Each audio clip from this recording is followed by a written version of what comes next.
Hello, you're listening to Human Conditions, a podcast about radical 20th century thought, which is part of the LRB's Close Reading series. I'm your host, Adam Shatz, and my guest is the distinguished philosopher Judith Butler.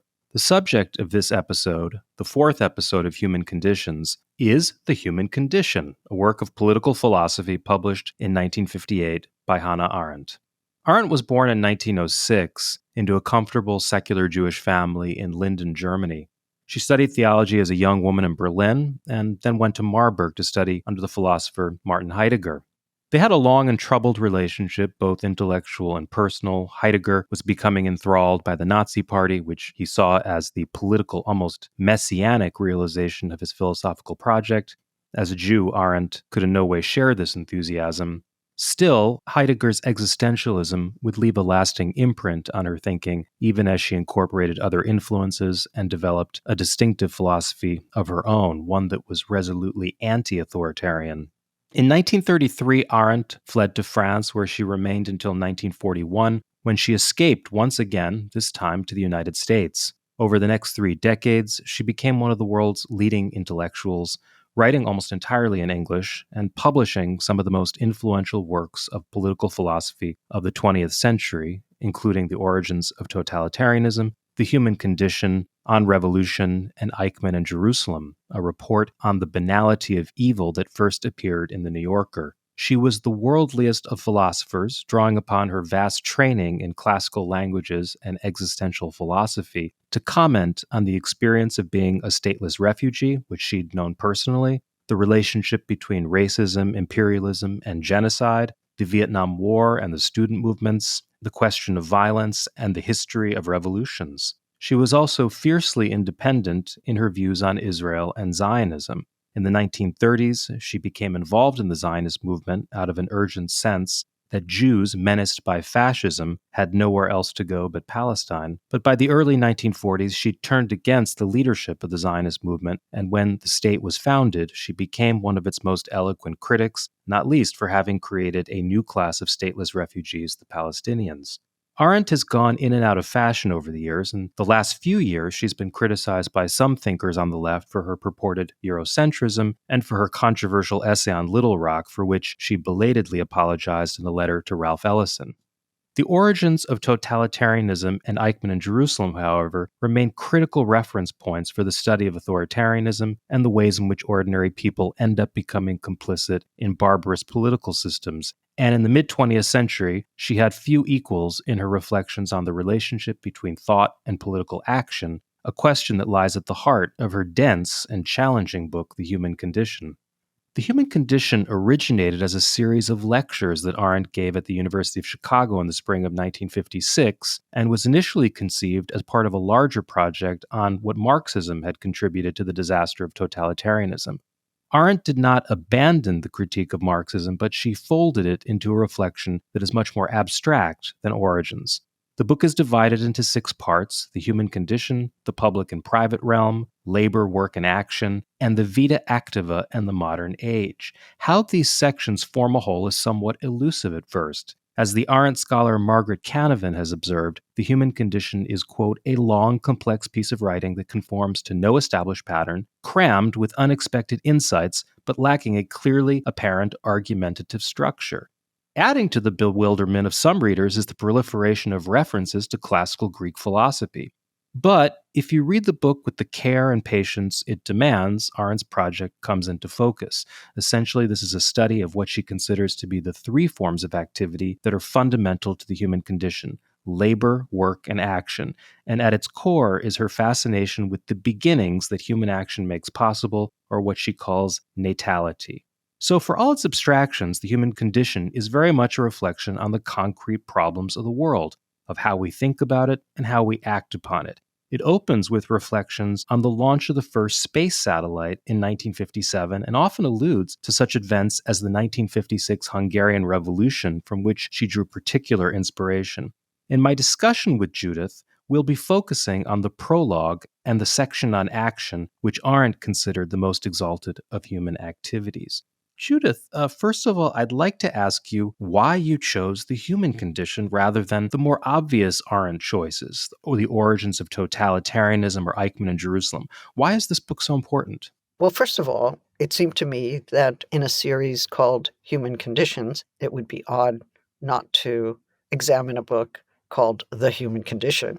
But also, we've talked about Simone de Beauvoir, we've talked about Jean-Paul Sartre, we've talked about Frantz Fanon, all of whom are philosophers of freedom in one way or another.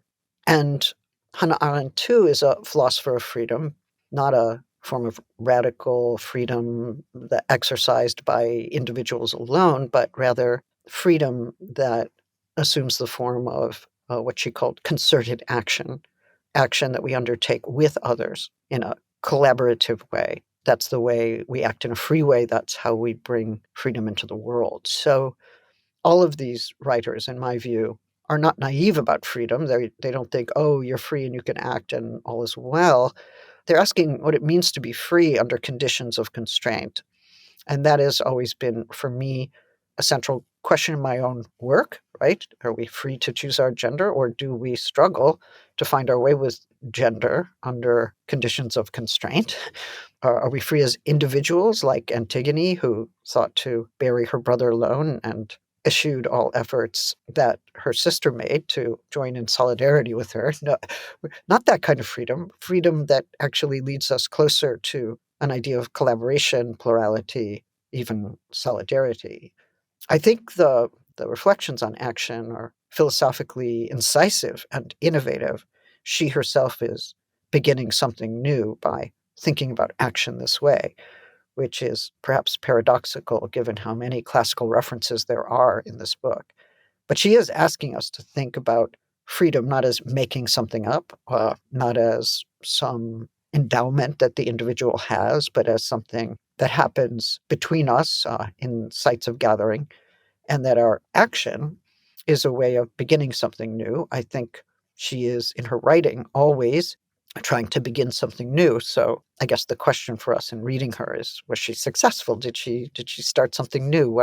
Why is it that people are drawn to her, and perhaps increasingly so in the last years? This book is published in between Origins and her books on Eichmann and revolution, and it's a much more explicitly philosophical work. What do you think is its relation to the books that it's sandwiched in between, broadly speaking?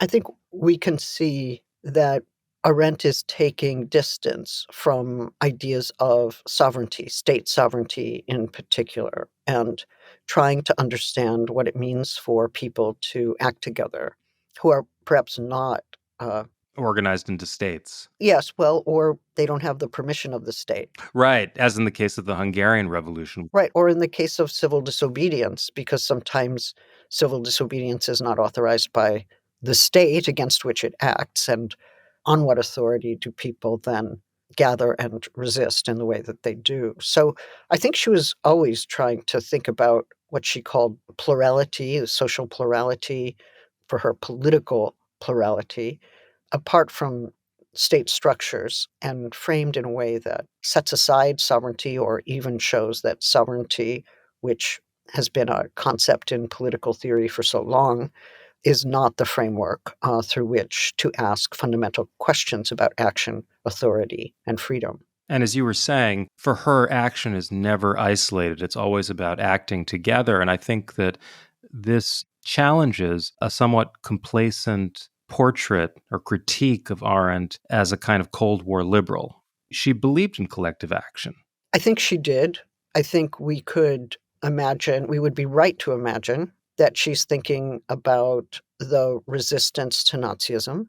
On what grounds do people resist fascist power, fascist states? She's thinking about civil disobedience, which is, of course, already an issue not just in the US, but in Eastern Europe during that time. She's also thinking about how revolutions are undertaken, and how people bring new law into existence, or a new sense of the polity to which they belong. She's seeing a series of revolutions.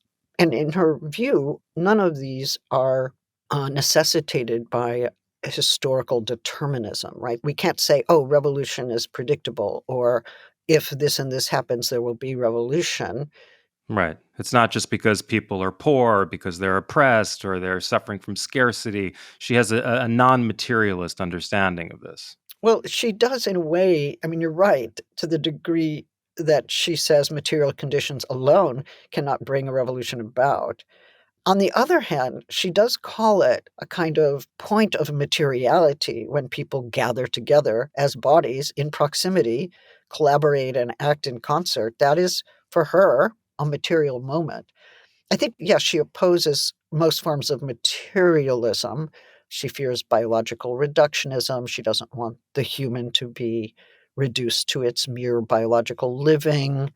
We could talk about that, but Do you think it's because she feels that these sort of mechanistic understandings of political action, in a sense, ignore the question of human agency and therefore remove the question of freedom? I mean, if political action is merely determined by scarcity or need or oppression, where's the freedom in rebellion? yes, I think that that's true. I think in particular she didn't like forms of historical determinism, right? Not all forms of materialism are deterministic, but the ones she really didn't like were the deterministic ones. Like, oh, once these conditions are established, then revolution follows in a predictable way. So she thought, no, where freedom is at issue, there's always an element of unpredictability. And we need to savor that. Thanks for listening to this extract from Human Conditions, a close reading series from the London Review of Books. To listen to the full episode and all our other close reading series, sign up to our close reading subscription at lrb.me/close readings or click on the link in the description.